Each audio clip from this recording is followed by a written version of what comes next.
Olá, estamos mais uma vez aqui para mais uma videoaula. Nós já estamos na lição de número 5, que tem por tema Hebreus 7, Melquisedeque e o sacerdócio de Jesus. O textuário vai dizer: por quanto se testifica tu és sacerdote para sempre, segundo a ordem de Melquisedeque.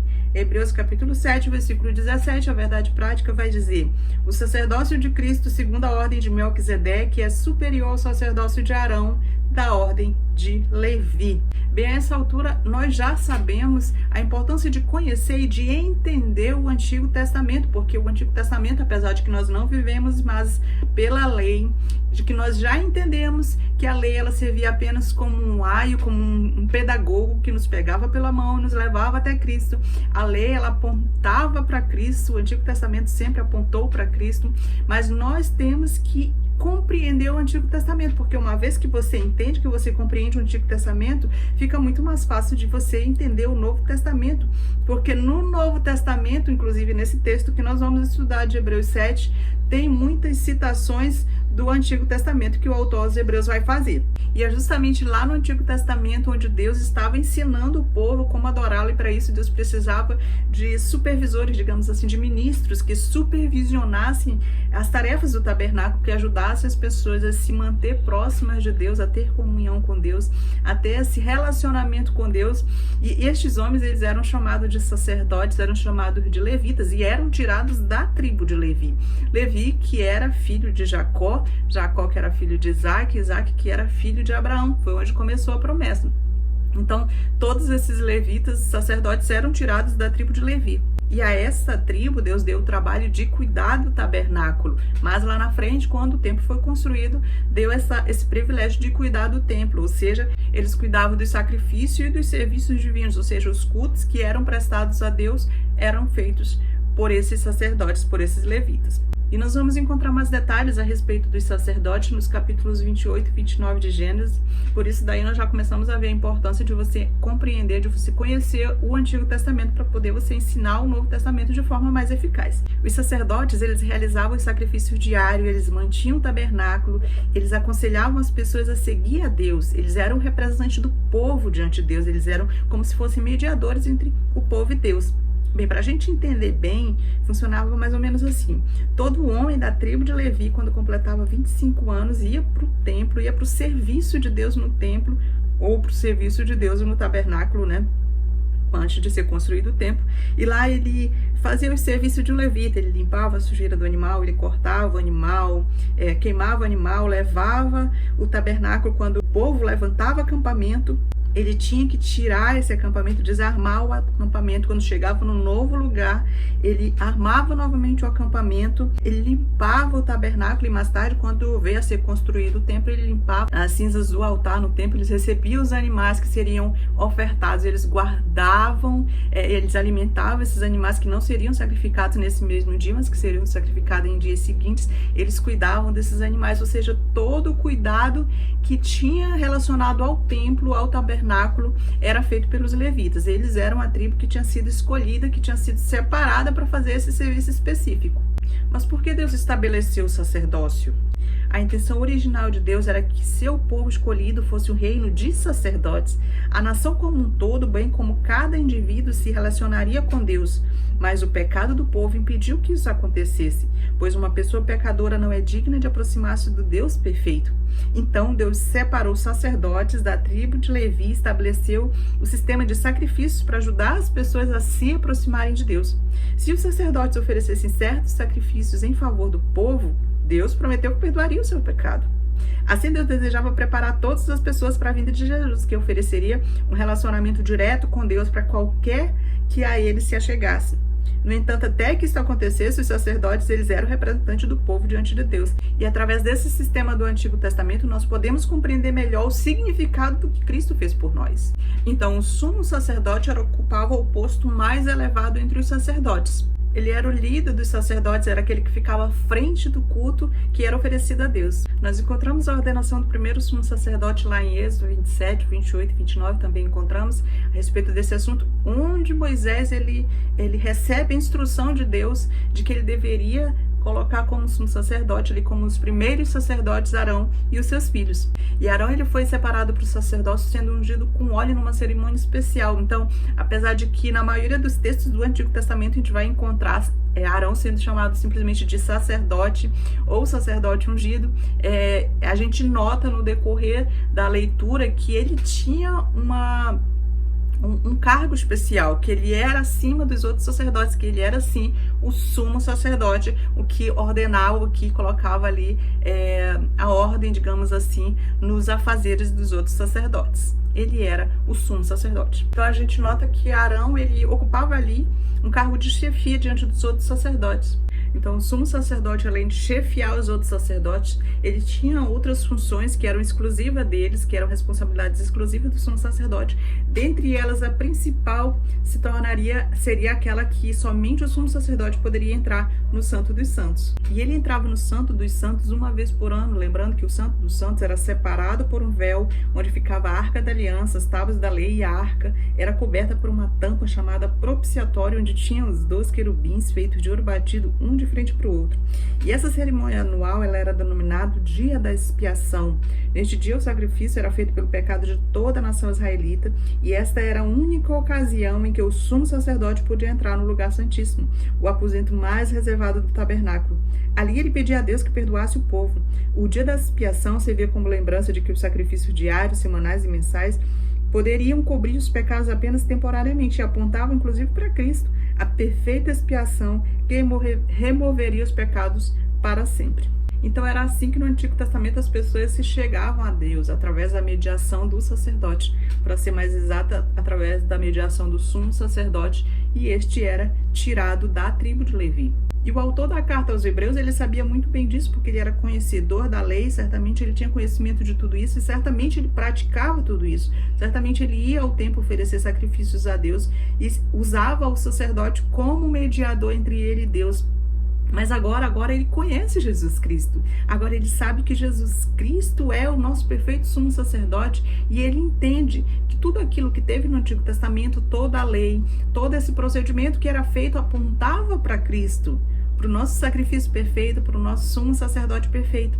E ele, vendo o Antigo Testamento, estudando, como certamente ele era um mestre, um estudioso, ele percebe ali, e ele precisa passar isso para os seus leitores, para os seus destinatários daquela carta, que eles não podem voltar para as sombras, porque agora eles têm Jesus, porque as sombras, o Antigo Testamento, o sacerdócio levítico, tudo apontava para Cristo, e agora eles têm a Cristo. Eles não podem voltar atrás, não faz sentido. Então, o que ele está tentando fazer é mostrar para os seus leitores que o sacerdócio levítico já está ultrapassado, que ele já cumpriu o seu propósito, que era apontar para Cristo, que ele deveria ter terminado, o sacerdócio levítico deveria ter terminado no momento em que Cristo morreu na cruz. Cristo, o sacrifício perfeito, quando ele morreu na cruz, que ele derramou o seu sangue ali na cruz, deveria ter se encerrado o sacerdócio levítico e não ter dado continuidade. Agora não precisava mais, porque o tipo agora já tem o seu antítipo, que é Cristo. Não precisa mais voltar para as sombras, voltar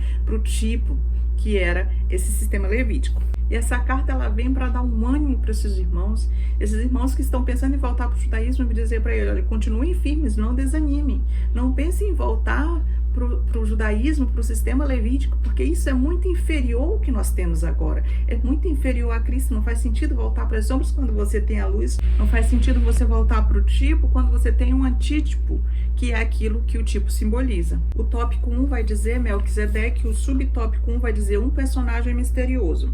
Hebreus capítulo 7, versículo 1, que diz: porque este Melquisedeque, rei de Salém, sacerdote do Deus Altíssimo, que saiu ao encontro de Abraão quando voltava da matança dos reis, e o abençoou. Nós precisamos lembrar que o autor aos Hebreus, ele está escrevendo esta carta para cristãos hebreus que estão pensando em voltar para o judaísmo, que estão pensando em regredir, em retornar às sombras. Então, aí a gente vê a importância do autor citar o Antigo Testamento, porque o Antigo Testamento é a Bíblia dos judaizantes, era a Bíblia dos judaizantes. Então, nada mais sábio do que o autor dos Hebreus usar a própria Bíblia dos Hebreus, que era o Antigo Testamento, porque nesse tempo a gente lembra que ainda não tinha sido escrito o Novo Testamento. O Novo Testamento ainda estava sendo escrito. Então, o autor dos Hebreus, ele vê essa necessidade de explicar para eles através do Antigo Testamento, usando a Bíblia deles, para que eles possam entender que não faz sentido voltar para o judaísmo. Então, o autor dos Hebreus vai usar a Bíblia, vai usar o Antigo Testamento, que era a Bíblia dos judaizantes, para provar que Jesus é superior. E a gente vê que o autor dos Hebreus, ele começa o seu argumento citando aqui o Antigo Testamento, quando ele vai citar aqui Gênesis capítulo 14, do 18 até o 20, que é onde vai contar a história desse homem misterioso chamado Melquisedeque.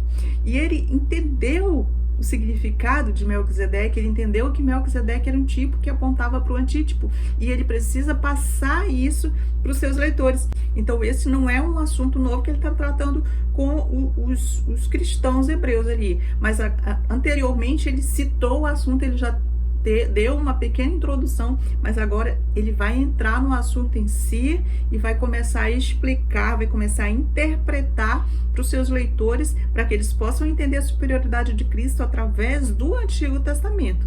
E nesses 3 versículos vai contar a história deste encontro de Abraão com Melquisedeque, com essa figura misteriosa. Quando Abraão vai para a guerra, Abraão descobre que Ló foi feito cativo por esses reis. Abraão vai, reúne 318 homens da sua casa, ele vai, persegue, ele alcança, ele luta, ele resgata seu sobrinho Ló, e na volta, quando ele está voltando desta guerra com esses reis, ele encontra essa figura misteriosa que é Melquisedeque. E Melquisedeque é uma palavra hebraica composta por Meleque, que quer dizer rei, e Zedeque, que quer dizer justiça ou justo, e ele era rei justamente de uma cidade chamada Salém, que é derivada da palavra Shalom, que quer dizer paz. E o autor, ele começa interpretando isso para os seus leitores.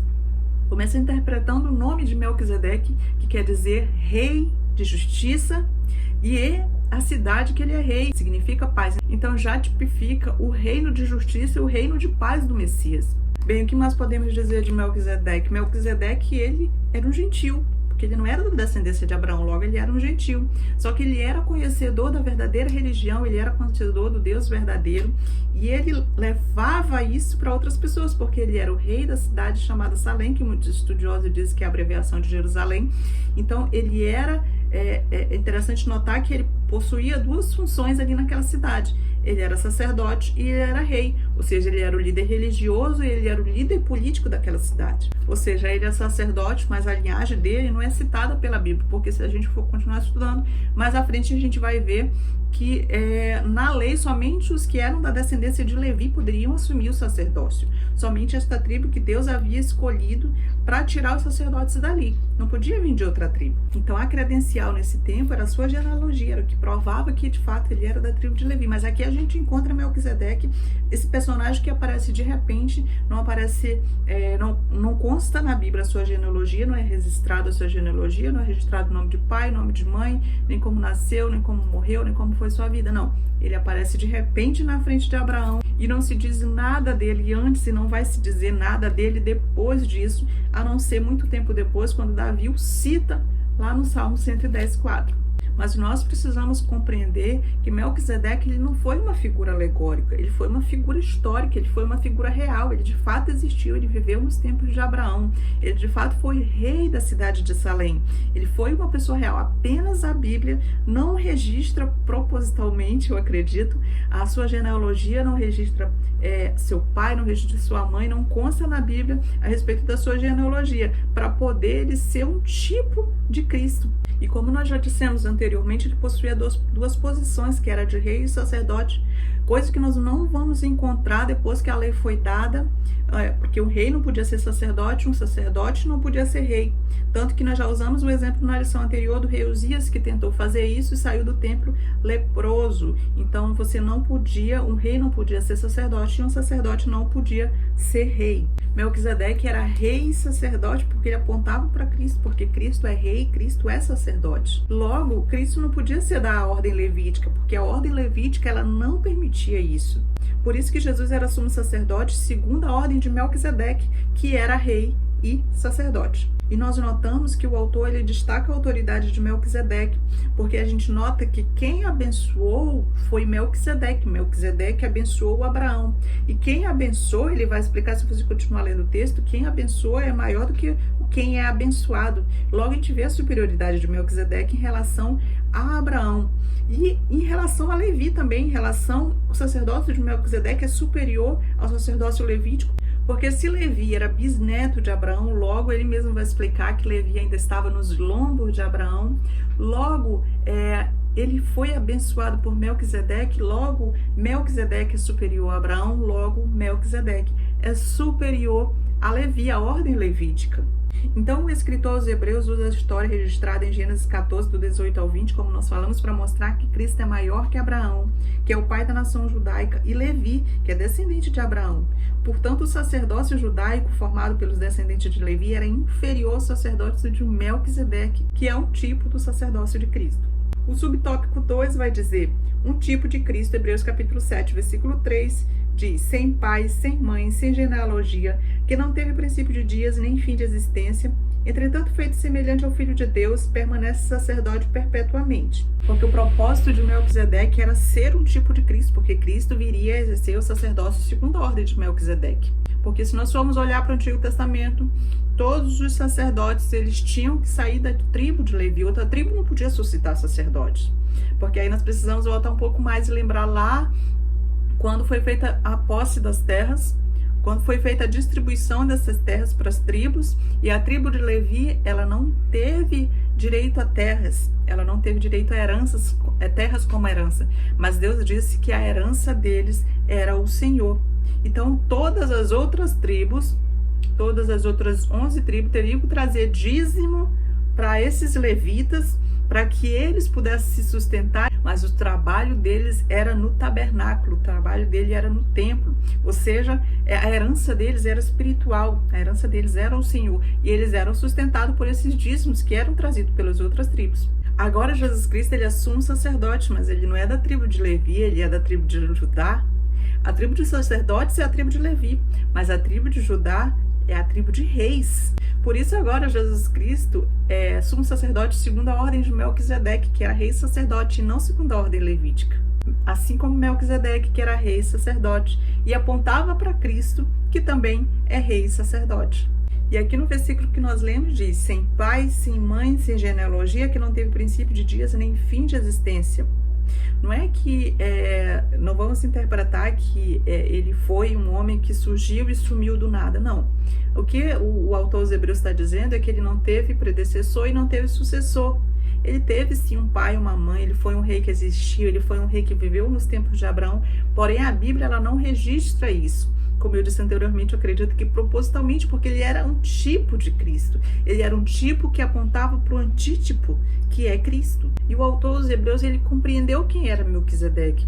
E ele compreendeu que Melquisedeque, o sacerdócio de Melquisedeque, era muito superior ao sacerdócio levítico. E aqui, continuando a leitura do versículo, diz, entretanto, feito semelhante ao Filho de Deus, permanece sacerdote perpetuamente. Porque como não consta na Bíblia os seus predecessores, nem os seus sucessores, não consta pai, mãe, não consta sua genealogia, não consta seu começo, seu fim, seu nascimento e sua morte. Então, assim como ele que não consta o seu começo e fim de sacerdócio, do mesmo modo Jesus Cristo, que é eterno, que não tem início, que não tem fim. Então ele era um tipo que apontava para Cristo, diretamente para Cristo. E notemos que também Melquisedeque traz elementos que é o pão e o vinho. Ele traz para Abraão, e interessante nós notarmos que esses são elementos da nova aliança, né, que representa o corpo e o sangue de Cristo, mas o autor dos Hebreus ele resolve não explorar muito esse tema, não é o ponto principal que ele quer suscitar aqui diante dos cristãos hebreus. E Melquisedeque, naquele momento, ele vai abençoar Abraão e ele vai bendizer a Deus, servindo ali como se fosse o mediador. O fato de que a Bíblia não registra o nascimento, genealogia nem morte é um símbolo do Filho de Deus, que é eterno e imortal, ou seja, Melquisedeque simboliza um sacerdócio eterno e superior, porque do ponto de vista do texto bíblico, ele é eterno. Melquisedeque não tem começo, não tem fim, justamente para ser um tipo de Cristo, um simbolismo de Cristo que é eterno. O subtópico 13 vai dizer: recebeu o dízimo de Abraão, Hebreus 7:4, que diz: considerai, pois, como era grande esse a quem Abraão, o patriarca, pagou o dízimo tirado dos melhores despojos. Primeiro, ele era grande porque ele recebeu os dízimos do patriarca Abraão, que era o pai da nação de Israel. Abraão, ele pagou o dízimo a Melquisedeque, reconhecendo ali a função dele superior à função dele de sacerdote do Deus Altíssimo. Logo, a gente entende que Melquisedeque era maior do que Abraão e automaticamente era maior do que Levi, que é de onde veio o sacerdote, porque Levi estava em Abraão, como o próprio autor diz, Levi estava nos lombos de Abraão. E se Levi, que era a pessoa, a tribo que recebia os dízimos para sobreviver, se o próprio Levi pagou os dízimos a Melquisedeque através de Abraão, já que ele estava nos lombos de Abraão, ele pagou o dízimo através de Abraão. Então, se Levi pagou os dízimos a Melquisedeque através de Abraão, então Melquisedeque é superior a Levi, é superior, o sacerdócio de Melquisedeque é superior ao sacerdócio levítico. Então agora Abraão está vindo da batalha, está vindo da guerra, e ele traz ali os despojos de guerra, ele paga dízimo a Melquisedeque desses despojos. Lembrando que nos tempos antigos, quando alguém ia lutar com um outro rei e ele saía vencedor, ele tinha direito aos despojos de guerra, ele tinha direito a levar as ovelhas, tinha direito a levar prata, ouro, roupas, mulheres, crianças. Ele tinha direito, isso era chamado de despojo de guerra.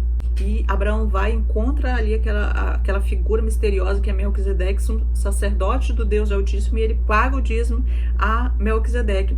E hoje em dia, o autor até ele entra nesse tema, o autor da lição, que hoje em dia muitas pessoas doutrinam contra o dízimo, contra dar o dízimo, mas porque eles se pegam principalmente na regra de que o dízimo era do tempo da lei, e a lei já caducou, nós não vivemos mais pela lei, nós vivemos pela graça, então não precisa pagar o dízimo. Só que eles esquecem de olhar que o dízimo ele vem muito antes da lei. Na verdade, o dízimo ele continuou durante a lei, mas ele já vem antes da lei. A prova disso nós temos aqui na história de Melquisedeque. Quando Abraão pagou o dízimo a Melquisedeque, a lei não existia, a lei só veio depois. E todos os dízimos depois da lei eram pagos à tribo de Levi, como eu já falei. E aqui a tribo de Levi paga dízimo a Melquisedeque através de Abraão, porque Levi está nos lombos de Abraão. Então, recapitulando, a lei não havia sido dada ainda. Abraão ele viveu praticamente 400 anos antes da lei ser dada, mas Abraão ele paga o dízimo a Melquisedeque. Logo, o dízimo não é da lei. O dízimo ele permanece durante a lei, porque ao vir o sacerdócio levítico, Deus estabelece que as tribos entregassem as primícias para o sustento da tribo levítica. Então está dentro da lei, mas agora com o cessado o sacerdócio levítico continua o sacerdócio de Cristo, segundo a ordem de Melquisedeque. Então, se Abraão pagou o dízimo a Melquisedeque, os filhos de Abraão pagam o dízimo a Cristo.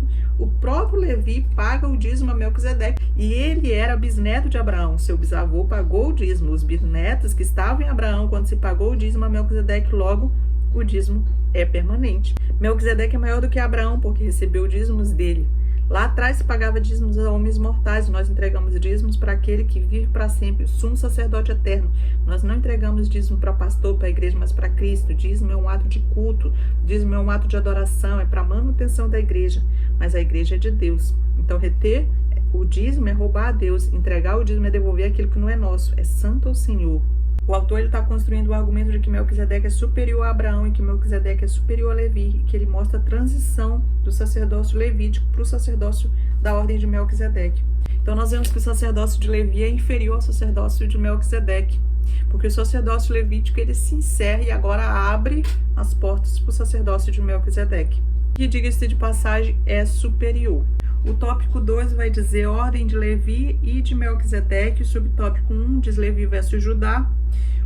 Hebreus capítulo 7, versículo 14, que diz o seguinte: pois é evidente que nosso Senhor procedeu de Judá, a tribo a qual Moisés nunca atribuiu sacerdotes. Como nós já dissemos antes, da tribo de Judá não saía sacerdócio, porque Judá era uma tribo de reis e não uma tribo de sacerdotes. A tribo de sacerdotes era a tribo de Levi.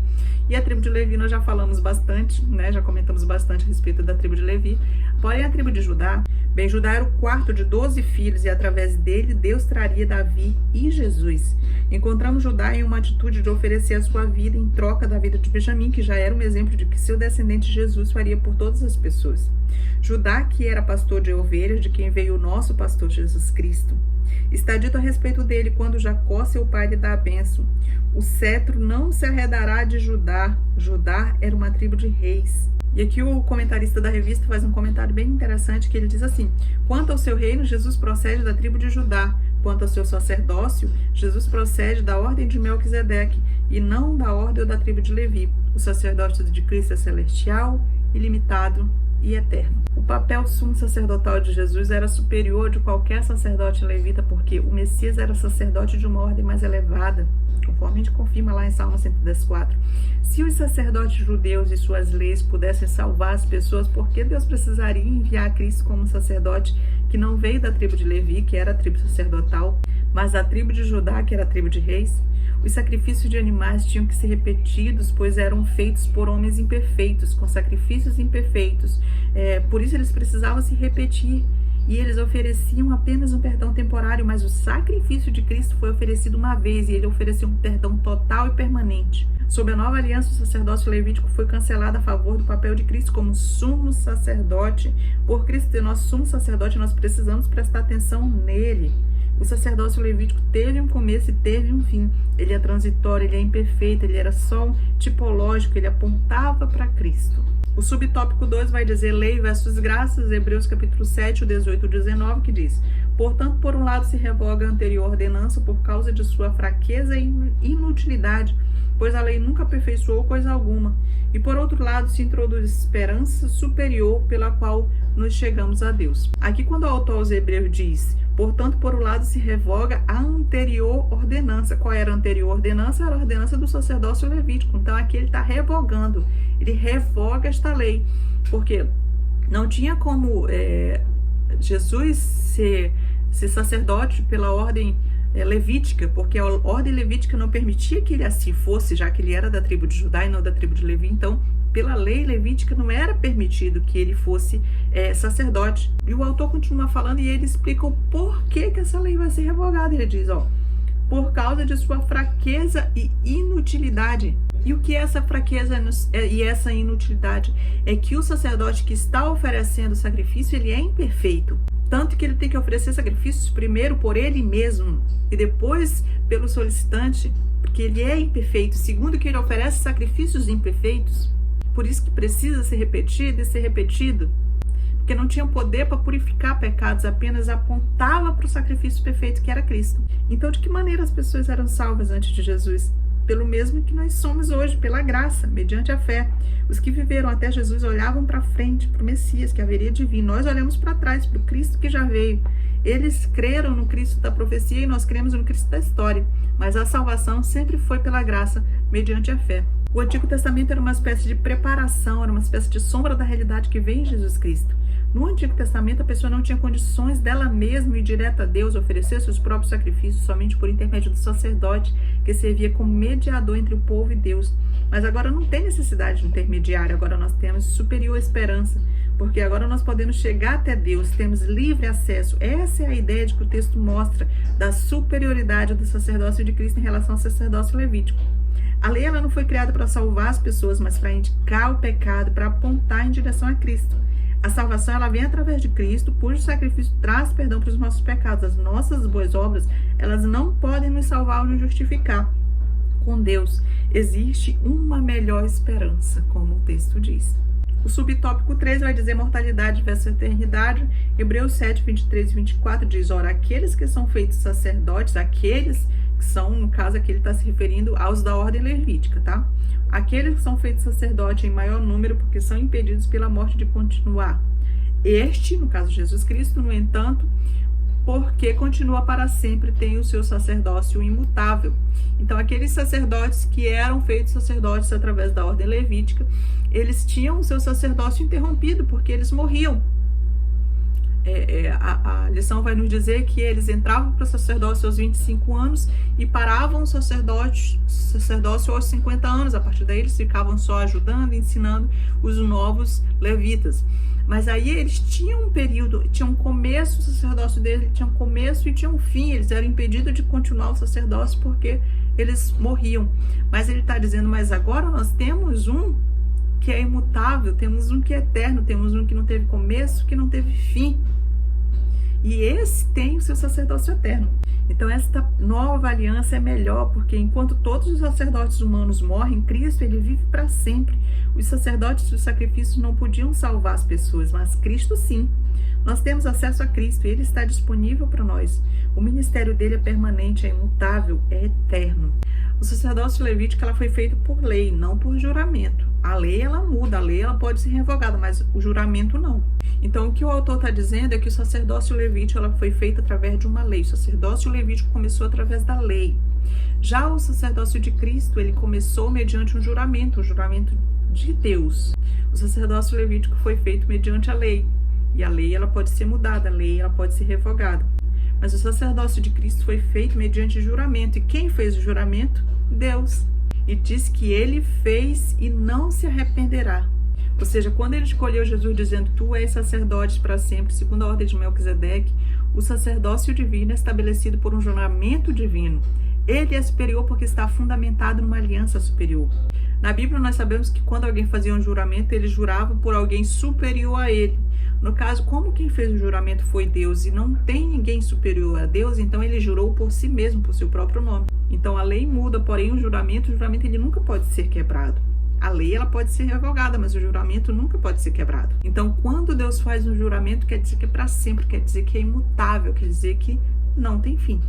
O subtópico 2 vai dizer mais sublime que os céus, Hebreus 7, 26, que diz, com efeito nos convinha um sumo sacerdote como este, santo, inculpável, sem mácula, separado dos pecados e feito mais alto do que os céus. O problema do sacerdócio levítico é que a lei caducou, ela se encerrou, porque ela era um homem perfeito do mesmo jeito que as outras pessoas que ela representava.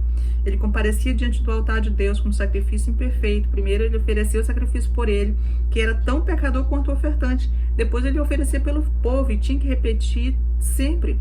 Cristo é o sacerdote perfeito, ele fez o sacrifício perfeito, por isso ele pode aperfeiçoar todos aqueles que creem nele. Ele é o sacerdote inculpável, sem mácula, separado dos pecadores e feito mais alto do que os céus. Como diz Paulo, ele está exaltado sobremaneira, não tem como exaltá-lo mais ainda. O subtópico 3 vai dizer perfeito para sempre, Hebreus capítulo 7, versículo 28, que diz, porque a lei constitui sumos sacerdotes a homens sujeitos à fraqueza, mas a palavra do juramento, que foi posterior à lei, constitui o Filho perfeito para sempre. Ao entendermos melhor o sistema sacrificial judaico, vemos que a morte de Jesus serviu como expiação perfeita pelos nossos pecados. Sua morte nos traz a vida eterna. Que atitude dura e fria e obstinada seria recusar a maior dádiva de Deus, não é? Então Jesus é o sumo sacerdote da nova aliança e ninguém além dele, como diz a nossa aplicação pessoal, pode nos conceder a graça da salvação. E assim ficamos por aqui em mais uma lição. Não esqueça de curtir o vídeo, comentar, se você puder compartilhar com seus amigos no grupo de WhatsApp, no Face ou onde você puder. Eu agradeço muito porque ajuda muito o canal. Não esqueça de pedir a ajuda do Doce Espírito Santo, que ele vai ajudar vocês a ministrar suas aulas, a compreender e a transmitir de forma que as pessoas que estão ouvindo compreendam o que vocês estão tentando passar. Fiquem com Deus e até a próxima. Tchau!